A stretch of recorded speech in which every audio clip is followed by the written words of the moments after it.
Theodore Teddy Roosevelt was born on October 27, 1858 in New York City. As a young Teddy, a nickname he wasn't fond of, he spent a lot of time indoors being homeschooled due to a sickly childhood consisting of asthma and other ailments. Roosevelt later attended Harvard College, and after he graduated in 1880, he enrolled in Columbia Law School, along with marrying his first wife, Alice Hathaway Lee, in the same year. He would later drop out after only 1 year to enter public service and would go on to join the New York State Assembly.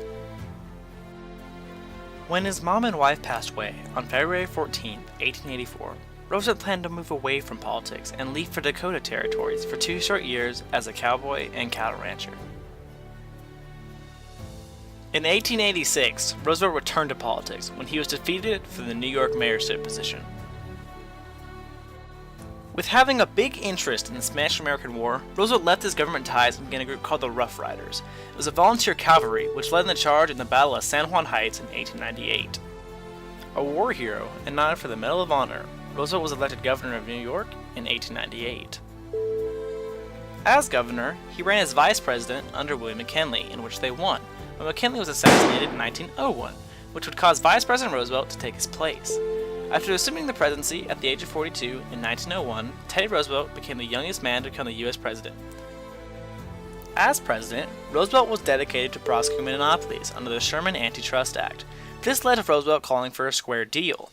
This was a domestic program that embraced reform of government regulation of industry, the American workplace, and consumer protection. The goal was to improve the lives of all classes of people. The program embraced Roosevelt's idealistic view of labor, citizenship, and parenthood. Roosevelt had a passion for conservationism, and in 1902 he had his first legislative achievement of his presidency with the National Reclamation Act, which was dedicated to large-scale irrigation projects in the American West. Along with this, Roosevelt set aside almost 200 million acres of land for national forests, reserves, and wildlife refuges. This is almost 5 times as much land as all of his predecessors combined. To many environmentalists, this was Roosevelt's most important success of his entire presidency.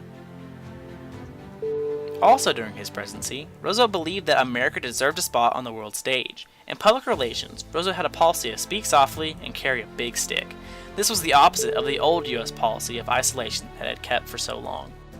In 1906, Roosevelt was awarded the Nobel Peace Prize for his role in negotiating the end of the Russo-Japanese War. He did this because of the belief that there would have been an imbalance of power if Japan would have devastated Russia, in which the United States would have to fix at a huge cost. After serving 2 terms as president, Roosevelt left office in 1909. After his presidency, Roosevelt went on a series of trips to Africa, exploring and hunting, as well as many speaking engagements. However, after his short tenure away from politics while in Africa, he felt the urge to run for office again in the 1912 elections, as he felt that William Howard Taft was not enforcing progressive policies strong enough. However, he had to run under a third-party ticket as Taft had already received the Republican one. He won the progressive ticket and ran under the Bull Moose Party and began campaigning for the 1912 U.S. presidential election. While campaigning in Wisconsin, Roosevelt was shot in the chest while giving a speech. However, despite having a bullet in his chest, Roosevelt continued his speech for another 90 minutes before seeing any medical personnel. Although Roosevelt would lose the election, it was the most successful third-party run in U.S. history. He would retire his career and would later die in his sleep on January 6, 1919, at the age of 60.